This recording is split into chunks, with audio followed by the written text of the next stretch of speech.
Дорогие друзья, здравствуйте.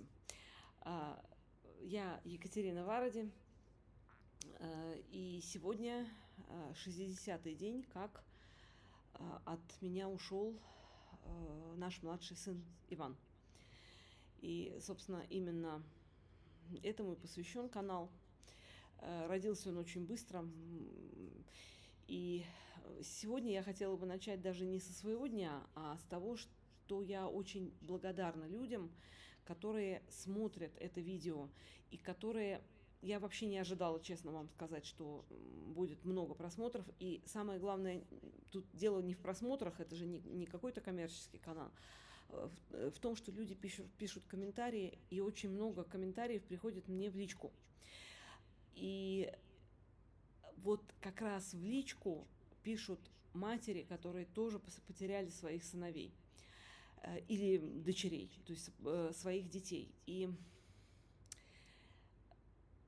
уже по вот этим отзывам они очень разные.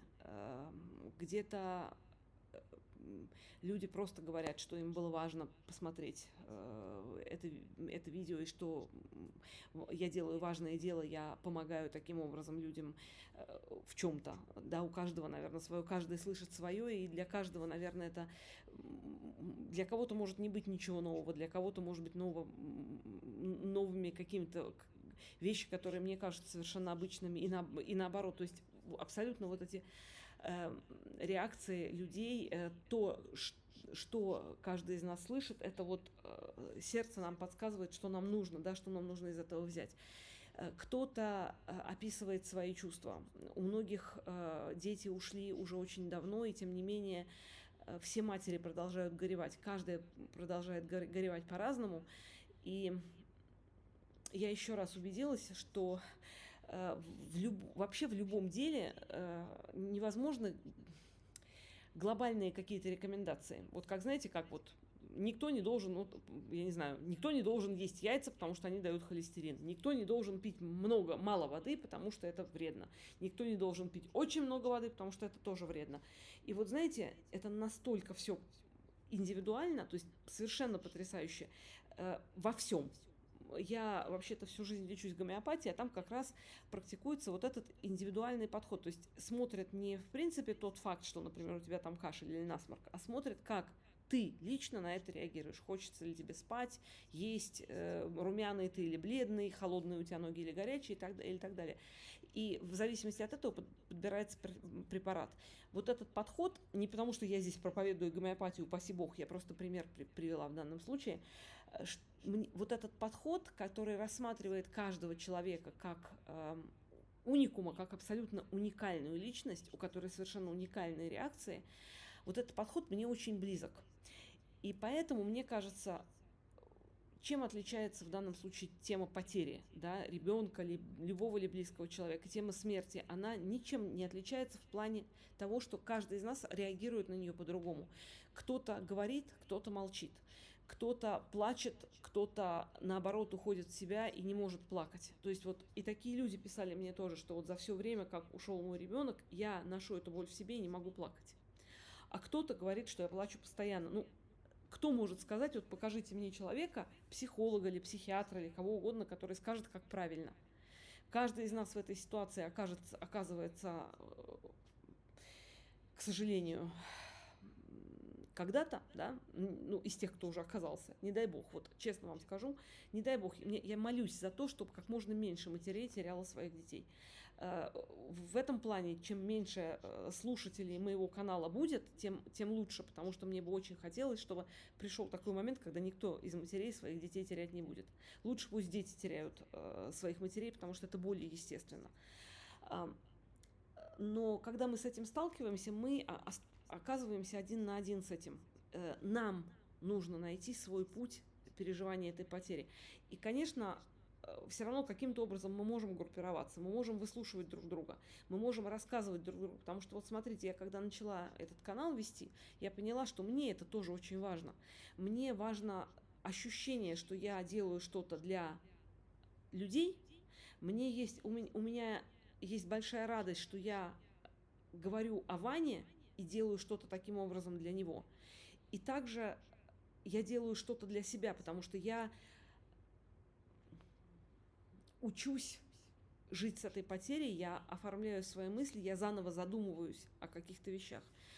Поэтому вот уже я было до этого только 2 выпуска, сейчас 3, и я убедилась, что это канал действительно нужный людям.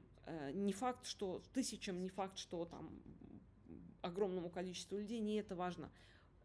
Если я смогу помочь хоть кому-то, я буду счастлива. И этот канал не будет создан зря уже. И я уже вижу, что он не создан зря, что в общем, спасибо вам огромное всем, кто мне написал, кто сказал какие-то слова из самой глубины, самой болезненной глубины своей души. Может быть, слова, которые вы никому не говорили. Вы написали мне их, и для меня это огромная честь. Для меня это просто вот... Я действительно искренне молюсь за каждую из вас, за каждого из вас, кто пишет, кто говорит, кто смотрит, из людей, которые пережили потерю. Мне очень хочется, чтобы нам всем вместе стало легче. И если мы можем друг другу в этом помочь, то это вообще очень здорово, потому что по большому счету люди, они и предназначены для того, чтобы помогать друг другу, как мне кажется.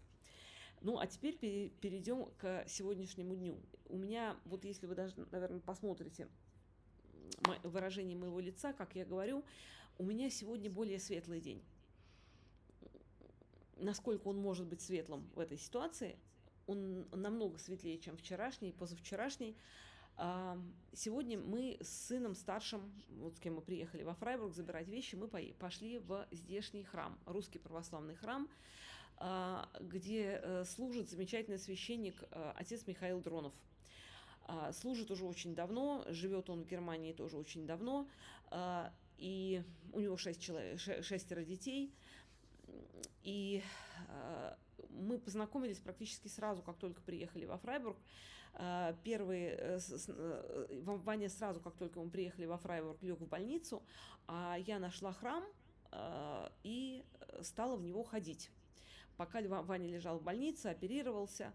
Вот. Потом Ваню выписали, и он пару раз пришел в храм своими ногами. Потом он опять попал в больницу, ему стало хуже, и уже отец Михаил ходил к нему, его причащал. То есть получается, что Ваня в течение почти года каждую неделю причащался у отца Михаила. И также отец Михаил его соборовал за 3 дня до окончательного ухода Ваниного. И вот знаете, я уже говорила, что отец Михаил – это совершенно замечательный человек, у него замечательная матушка, и это такое великое счастье, что мы с ними встретились, но я чувствую, что, ну и как факт, да, что к нему меня привел Ваня. То есть вот в прошлом своем выпуске я говорила, что неважно, насколько вы религиозны, религиозны ли вы вообще, какая у вас религия. Мне кажется очень важным в период после потери искать какие-то знаки от ваших детей, потому что я практически уверена, что наши дети, которые нас любили в жизни, они нас очень любят и после своего ухода, и они пытаются сделать для нас что-то, что они могут, что-то хорошее, послать какие-то знаки, каких-то, я не знаю, вот как цветы, которые не вянут около Ваниных фотографий или намного медленнее вянут. У нас, например, была такая еще тоже очень интересная история. Как я уже говорила в прошлом, по-моему, выпуске, уже буду путаться, естественно, теперь. Ваня ушел 1 мая, это было после Пасхи, то есть это было в православной церкви 40 дней. Церковь празднует Пасху до Вознесения Господня. Вот с момента воскресения Христова до Вознесения Господня проходит 40 дней. И в течение 40 дней христиане встречают друг друга вместо «Здравствуйте», говорят «Христос воскресе», отвечают «Воистину воскресе». И в совершенно другие службы, песнопения другие на всех службах. И на похоронах также отпевается человек пасхальным чином. То есть поется вот этот вот тропарь Пасхи, Христос воскресе из мертвых, смертью смерть поправ, и сущим во гробех живот даровав. То есть это то, во что мы верим, это самая суть и самое сердце нашей веры, что Бог спустился на землю для того, чтобы умереть, войти в царство смерти, оттуда забрать всех, кто умер, и открыть нам всем, кто умрет в будущем, дорогу в рай, к себе, к Богу. И вот это такое самая сердцевина веры. Для меня было безумно важно, чтобы Ваню отпели, похоронили в период, когда церковь еще празднует воскресение Христова. Никто не запрещает человеку петь этот тропарь всегда, но все-таки, когда с тобой вместе поет церковь, это очень здорово. И нужно понимать, что это вот в России людей, в России, на Украине, в Белоруссии, там, где в Беларуси, там, где православие является основной религией, там по обычаю человека хоронят на третий день. И так все организовано под это. В Европе все совершенно по-другому. Человек могут похоронить через 3 месяца, через 4 месяца, через, там, я не знаю, бог знает сколько времени после его кончины. Все зависит от того, делают вскрытие, не делают. Именно поэтому мы не стали просить больницу делать вскрытие. Мы сразу сказали, что мы не имеем никаких претензий, просим выдать нам тело сына для похорон как можно скорее. Естественно, это все равно не происходит так быстро, то есть вот 1 мая ночью, ну почти 2 он ушел, и отпевание происходило 9 мая. То есть вот это, столько времени понадобилось для того, чтобы больница оформила все документы, передала тело в похоронное агентство, и уже там смогло пройти отпевание и затем кремация. Вот. И потом был второй такой квест, когда мы ехали, мы взяли урну со всеми документами, повезли ее сами в Будапешт. Вот здесь мне было, знаете, интересно, очень важно, чтобы я сама везла. Вот с нами в машине была урна с его прахом, я абсолютно была уверена, что его там нет, что он уже давно там, но все равно я не хотела никакому перевозчику отдавать урну с прахом моего сына. И со мной же в машине ехала фотография Вани, сделанная за месяц до его ухода. И вы знаете, тоже вот очень интересный момент. До своей болезни Ваня, конечно, выглядел здоровее. У него вес был больше, он был такой полный сил, бодрый, красавец. И тем не менее, я больше всего люблю вот эту фотографию, сделанную 20 марта. Он там, конечно, более худой, более бледный, хотя выглядит очень хорошо, потому что в то время он хорошо себя чувствовал, и все вообще как бы шло как будто бы на поправку. Но я люблю именно эту фотографию. Вот она у меня висит в комнате рядом с иконами. Я взяла эту фотографию с собой сюда в гостиницу, чтобы вот он был все время со мной.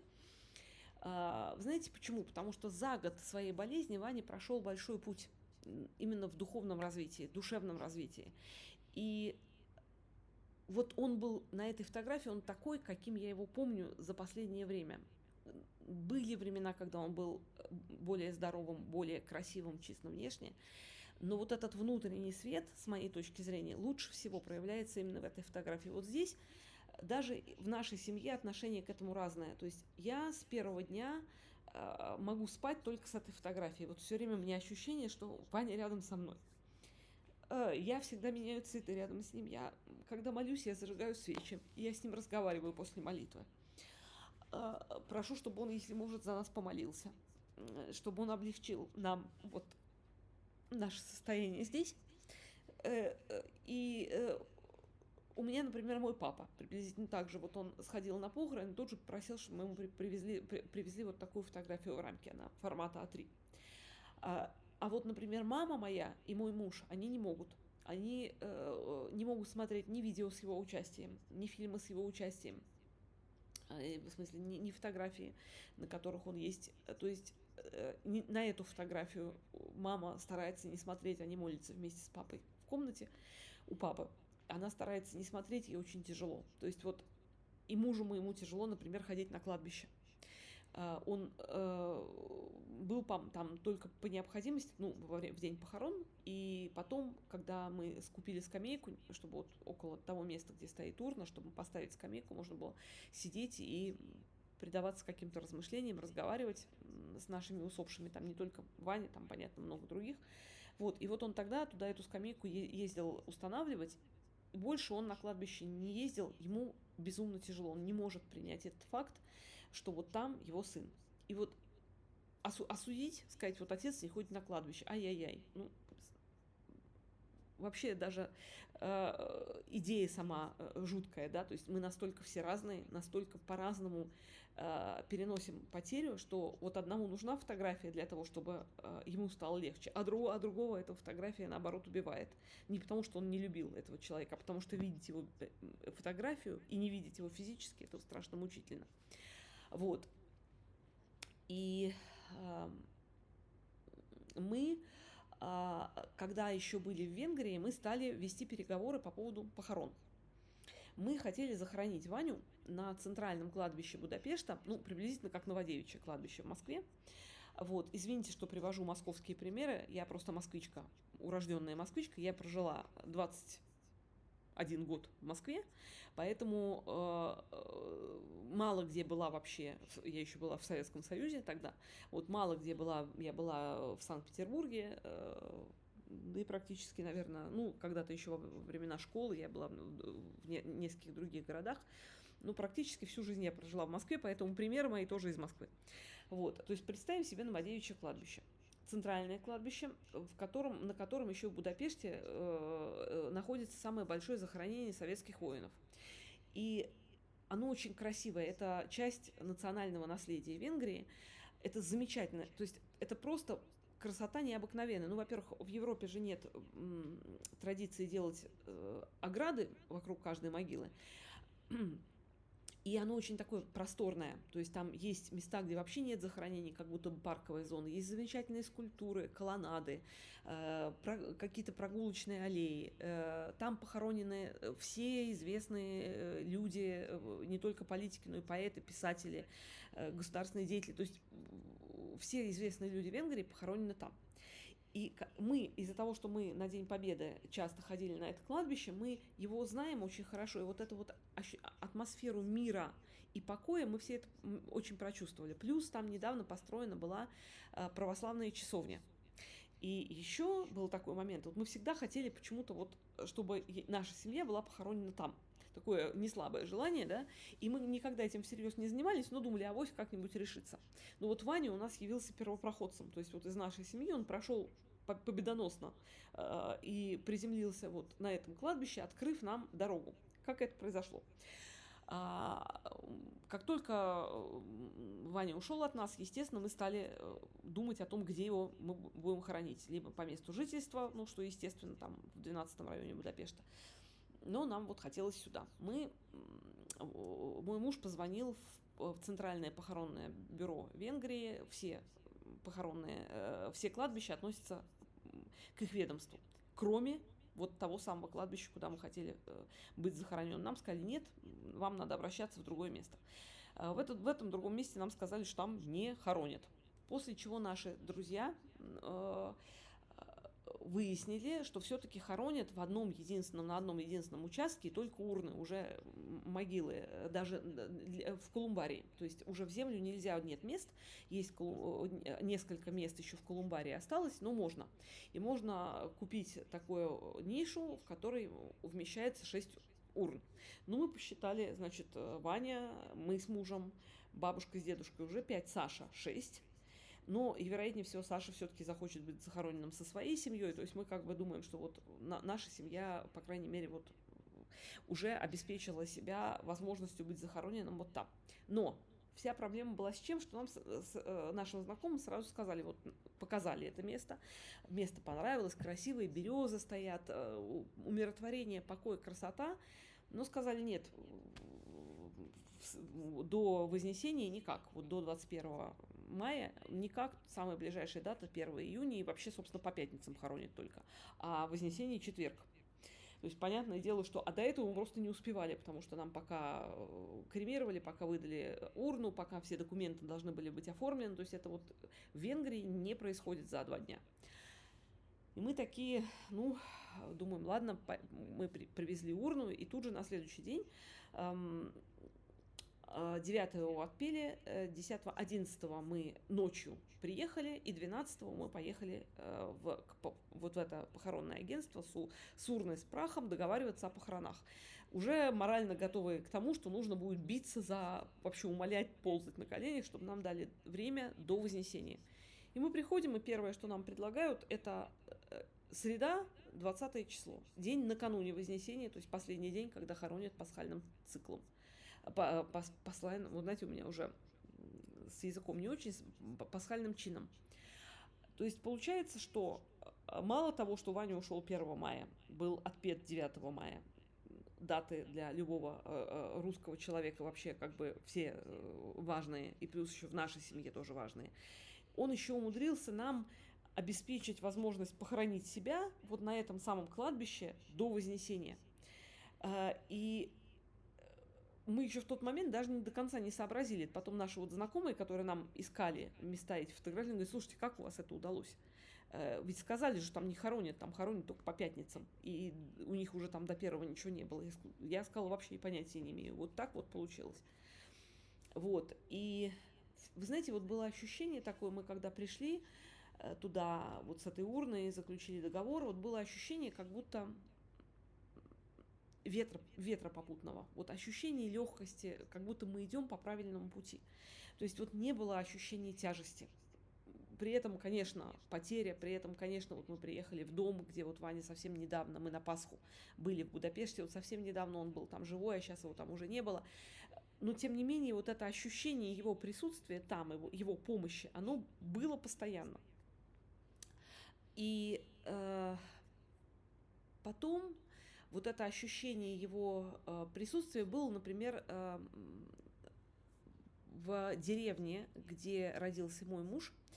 Это восточная часть Венгрии. Там была такая интересная штука. Там его сестра, то есть тетя Ванина, она, ну, человек достаточно такой чуткий, вот как всякого рода таким интересным изменениям,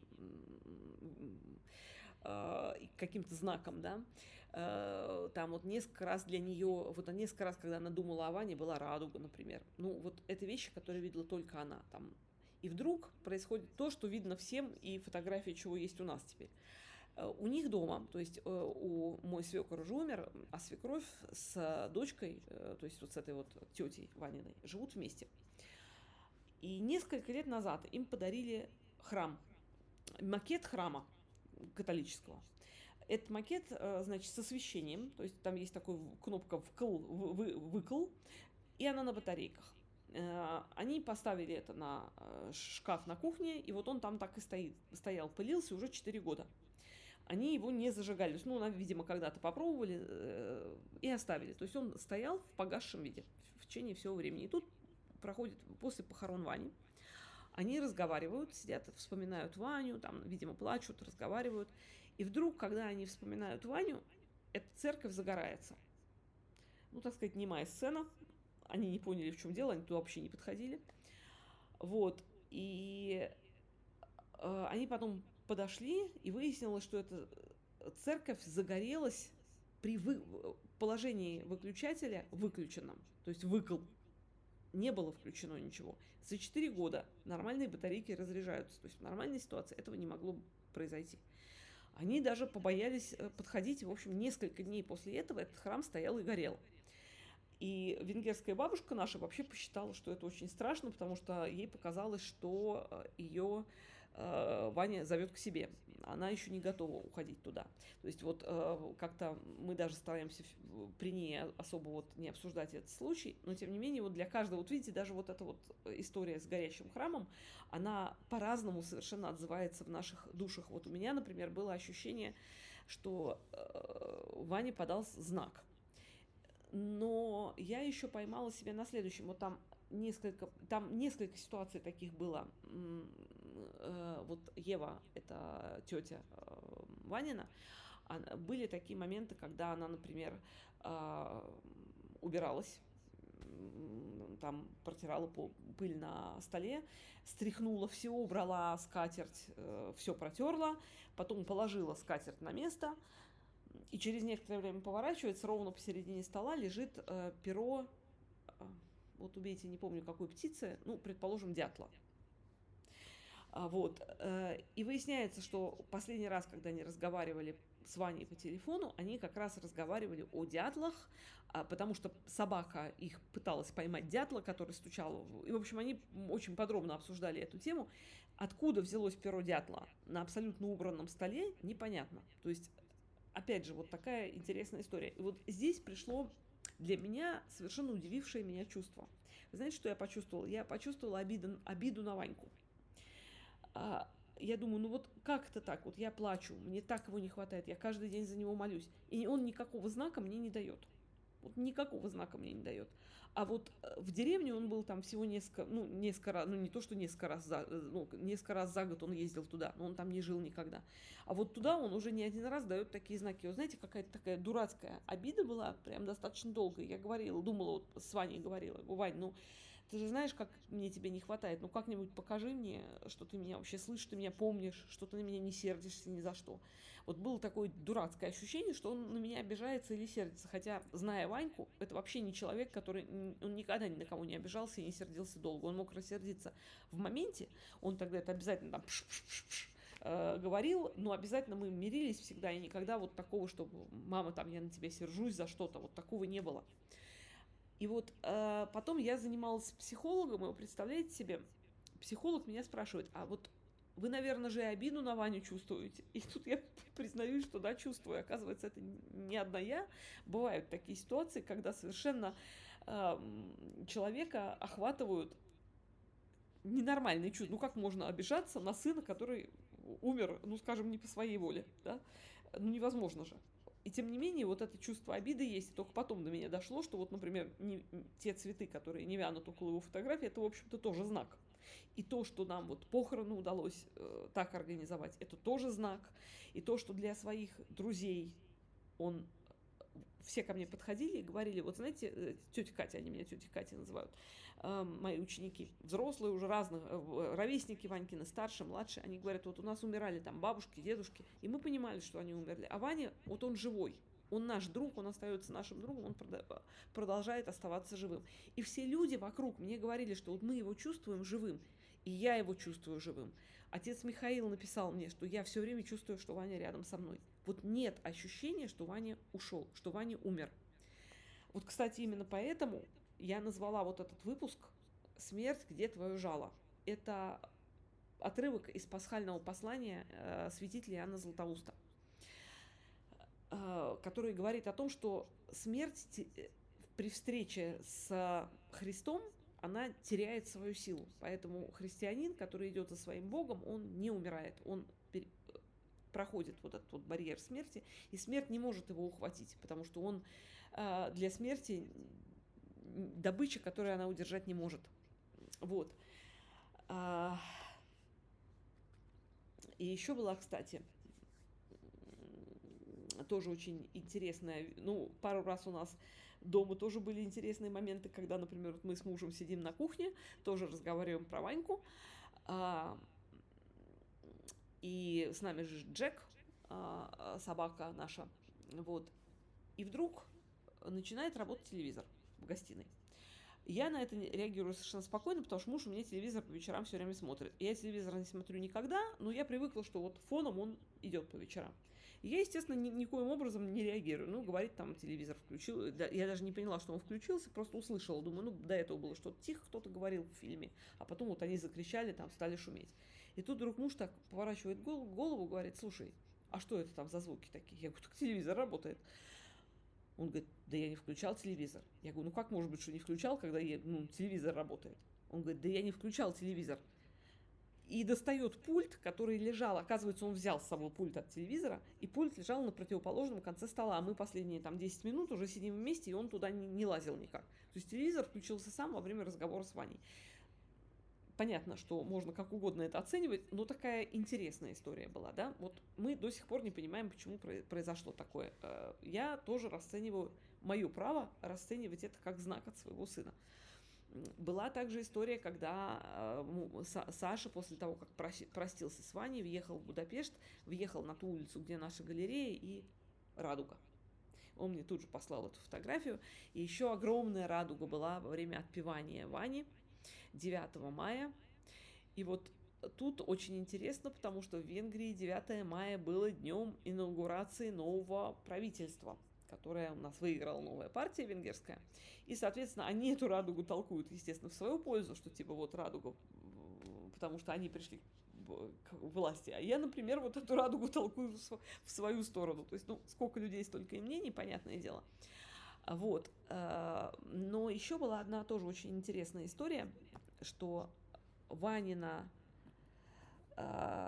одна группница по церковной школе, по воскресной школе, его увидела в ночь его смерти, когда спала.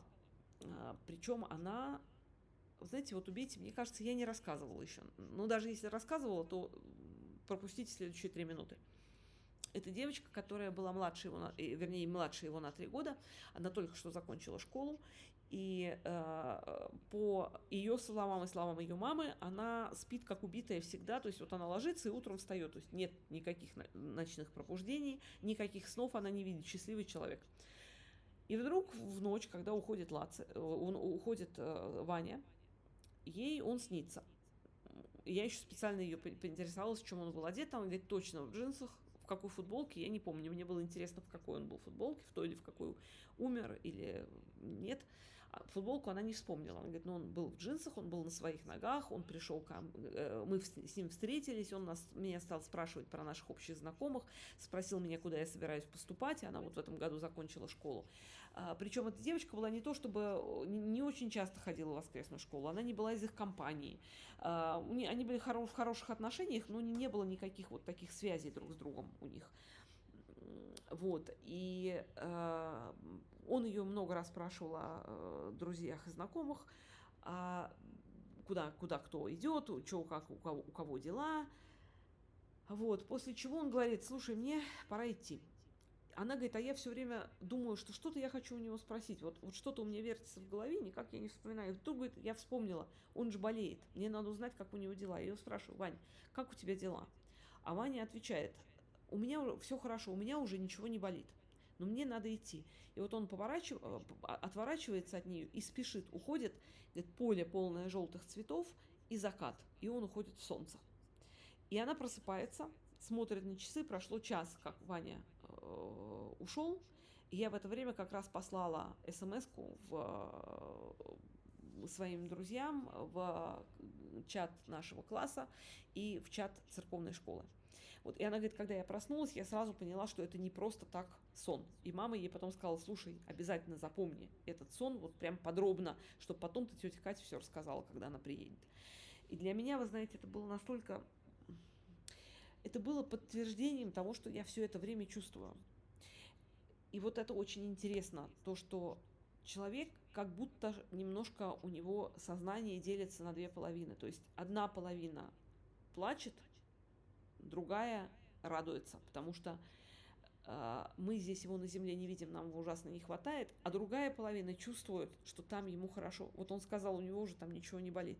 И я знаю, что у него там уже ничего не болит, что ему однозначно лучше там. Все знаки, которые приходят нам от него в разных моментах, они все говорят о том, что он нам помогает, что он нас любит, что он нас помнит, что он хочет, чтобы нам было хорошо, и что ему там хорошо. И когда у нас более светлые моменты, мы вспоминаем эти знаки. Когда у нас более темные моменты, то мы плачем, и вот эта темная сторона, она побеждает. Но я очень сильно стараюсь все время не давать вот этой темной стороне побеждать. Я все время пытаюсь себе эти вещи напоминать. И, например, вот то, что сегодня мы сходили в храм, мы с Сашей исповедались, причастились, и потом мы договорились и вместе ужинали с батюшкой, с отцом Михаилом и с матушкой Ириной. И вот мы сидели, наверное, часов 6,5 и общались. Во-первых, тот сам факт, что мы с ним встретились, с отцом Михаилом, это факт из категории очевидно невероятное. дело все в том, что я же, как я сказала, я веду воскресную школу в Будапеште уже давно, уже 20 лет. 19 или 20, я уже, честно говоря, вот, ну, если считать то, что вот последний год я пропустила, то, наверное, 19, а если не считать, просто считать 100, что 20.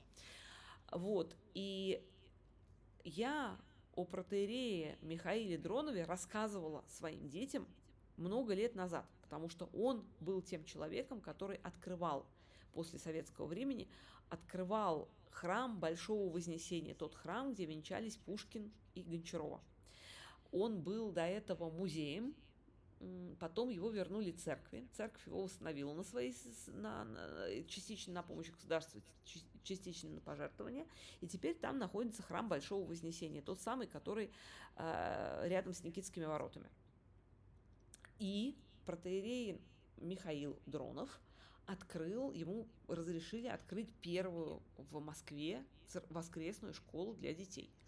И у него было ни много ни мало 700 человек учеников. То есть здание это где-то они то ли арендовали, то ли просто договорились о том, что на воскресенье детям будут давать вот это здание. И вот я об этой школе детям рассказывала. Естественно, об отце Михаиле я рассказывала как о человеке, который, ну, теоретически где-то существует, вероятнее всего в России, вероятнее всего человек хороший, но как бы шансов с ним встретиться у меня не было. То есть я не искала его никогда, не думала о том, что вообще реально наша встреча. И тут мы приезжаем во Фрайбург. Ваня начинает у него исповедаться, причащаться, я у него причащаюсь. Мы даже не знали, я даже не знала, что это вот он Дронов. Я только потом узнала. И мы, кстати, шутили по поводу того, что, к сожалению, эта фамилия сейчас достаточно актуальная, но потом выяснилось, что это старая фамилия, много очень Дроновых было в определенной области России, это с дронами никак не связано. Вот. И потом совершенно случайно Саша в разговоре с отцом Михаилом упомянул, что мы ходим в Москве в храм, когда мы бываем в Москве, то мы ходим в храм Большого Вознесения. И вот тогда вот это все выяснилось. Ваня этого так и не узнал при жизни. Я абсолютно уверена, что он знает это сейчас, но при жизни он этого не узнал. Мы узнали это уже после. И я вот так думаю, боже, мне Ваня открыл вот такого человека, я встретилась практически с легендой. То есть я потом своим ученикам расскажу, что, ребята, ну вот я о нем вам рассказывала, я его встретила не в Берлине, не в каком-то крупном городе, во Фрайбурге. Как я сама там оказалась, тоже большой вопрос, да, ну, не очевидный в нашем случае. И как Ваня, вот Ваня нас свел. И это замечательные совершенно люди. Мы уже придумали, я уже мы обсуждали сегодня, что у нас на будущий год, я надеюсь, если все будут живы, то мы будем опять организовывать лагерь для детей. И я предложила отцу Михаилу присылать детей к нам, потому что у нас, если у нас будут свободные места в лагере, то я с удовольствием буду принимать подростков от него. Вот для лагеря в Венгрии. Потому что у нас двухнедельный лагерь. Обычно мы часть времени проводим в Венгрии, а часть времени проводим в Словакии. Там у нас горные походы. Такие, ну, не альпинистские, но такие достаточно серьезного уровня. Ну, для детей серьезного. То есть кошек всяких там и креплений нет. Просто такие по горным тропам мы ходим. Там очень красиво. Татры, горы. Вот, то есть вот такая у нас вообще вот сегодня было ощущение, я в таком приподнятом состоянии ушла, мы расстались с ними 11:30 вечера, и я настолько, боже мой, это люди совершенно потрясающие. Мы разговаривали там о Гарри Поттере, мы разговаривали о «Властелине колец», мы разговаривали о Толкине, о Клайве Стейплсе Льюисе, о его книгах для взрослых, не только о хрониках Нарнии, но и о книгах для взрослых, о митрополите Антонии Суровском. То есть, вы знаете, у меня было ощущение, что я попала, ну, если не в рай, то что-то очень близкое. То есть это настолько люди оказались близкие мне по мышлению, мне было безумно с ними интересно говорить. Отец Михаил и его матушка, они очень глубоко образованные люди, знают несравнимо больше моего, но они настолько вот мои люди, вот по ощущению, это прям какое-то великое счастье. И отпевала Ваню женщина, Наталья ее зовут, она тоже потеряла сына много лет назад, потеряла сына, и вот именно поэтому ее, видимо, отец Михаил пригласил на отпевание. Она знала, что это такое, вот это было ощущение тоже какого-то родства. Вот, и она тоже мне как раз, когда прослушала вот эти мои видео, она мне тоже написала, одна была из тех людей, которые отреагировала очень глубоко, очень так, очень, я даже не знаю, как сказать, глубоко, чисто, хорошо, по-человечески. Я очень надеюсь, что мы встретимся, они собираются в Будапешт приехать, и я надеюсь, что мы там встретимся и познакомимся ближе. Но вот это все благодаря Ване. Почему я так подробно рассказываю? Ну, понятно, что мне хочется об этом поделиться, но канал не только для меня, канал и для вас тоже. И вот здесь важно очень, чтобы вы думали и вспоминали, с чем вот ваши дети совершенно точно вам как-то давали какие-то знаки. Попробуйте вспоминать, вот если вдруг вы об этом не задумывались, наверняка почти все задумывались, но может быть не все. Вот вдруг я кому-то помогу этой такой банальной мыслью, банальным таким предложением. Просто вспомните все, что у вас стало происходить в жизни после ухода ваших детей, и попробуйте увидеть что-то необычное, потому что вот в моей жизни совершенно точно необычное произошло. Вот одно то, что я вам рассказывала, даже создание этого канала, это тоже благодаря Ване. Вот, то есть открылась какая-то новая страница моей жизни, которая связана с Ваней. Безусловно, я бы предпочитала, чтобы она была связана с живым Ваней, но она связана с живым Ваней, который жив в другом месте. Вот. И сегодня как раз мы с отцом Михаилом еще раз разговаривали о том, что вот я абсолютно убеждена, вот я прям настолько чувствую, что смерти не существует. И вот я даже сегодня привела такой пример. Вот знаете, все, что вокруг нас, это как пазл. Много-много всяких кусочков, которые сложно собрать друг с другом. Вот часто мир Божий, его сравнивают с ковром. Огромный ковер, который соткан из миллионов, миллиардов ниточек. И когда ты подходишь к этому ковру вплотную, то ты вообще перестаешь видеть узор. Ты видишь только нитки, которые торчат отовсюду, и какая-то нитка вдруг обрывается. И ты думаешь, боже мой, это будет сейчас такой кошмар, поползет весь рисунок, а потом, когда ты отходишь, то выясняется, что эта эта нитка оборвалась, но она дала возможность быть видным другой узор, быть видному другому узору.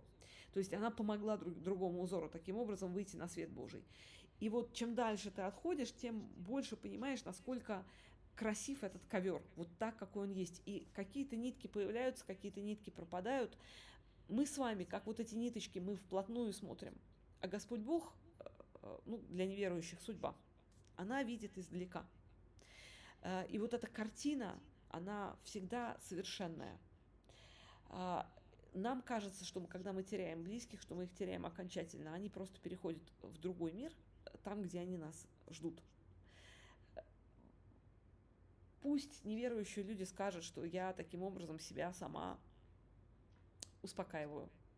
Но, знаете, даже Булгаков писал, что, помните, в «Мастере и Маргарите», что по одной из теорий человек получает то, во что верил. Вот лучше я буду верить в это, потому что я верю в то, что мы все встретимся, что я встречусь с своей бабушкой, дедушкой, с родственниками, которых я знаю, со знакомыми, которых я знаю, и главное, с Ваней, что вот он там будет меня ждать.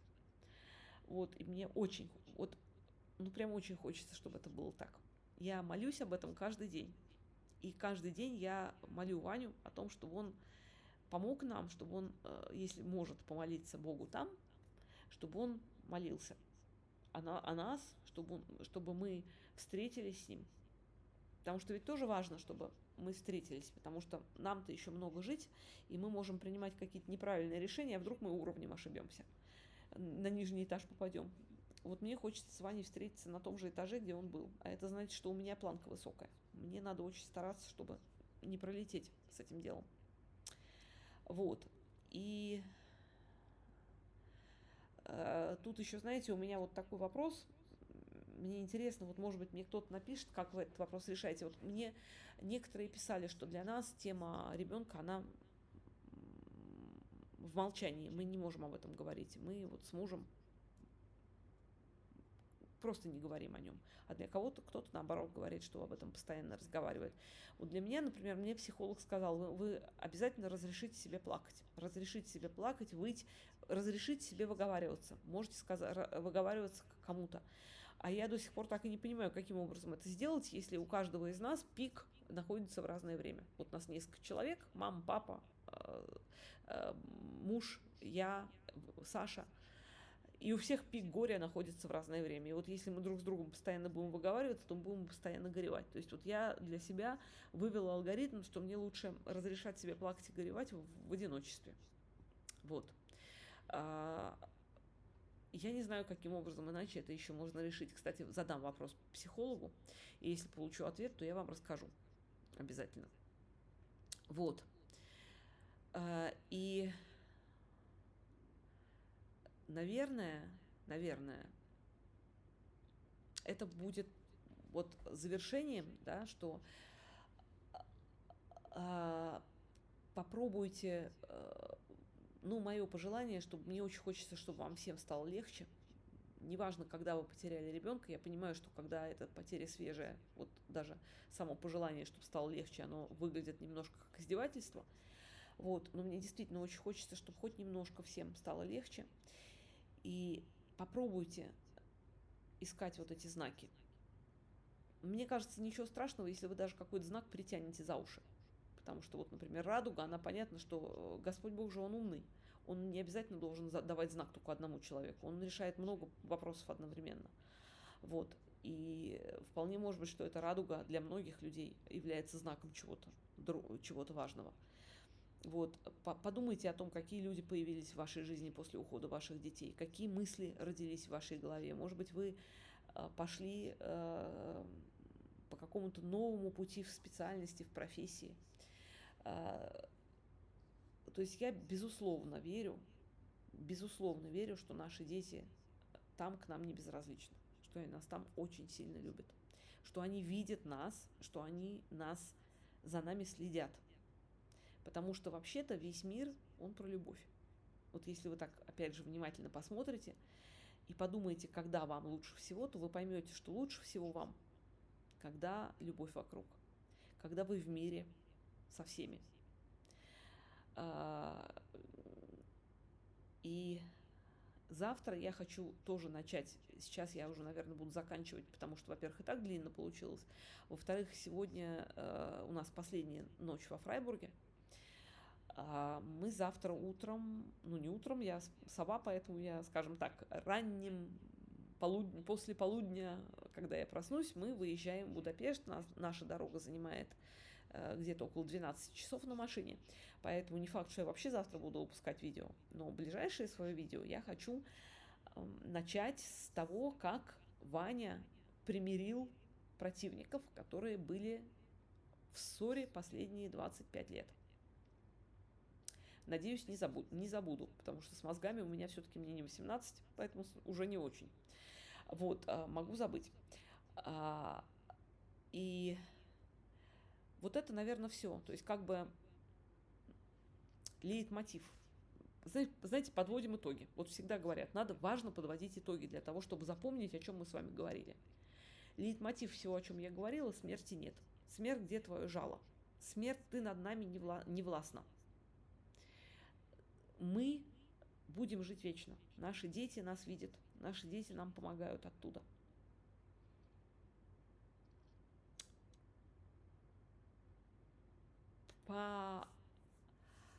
Покатайте эту мысль, подумайте ее.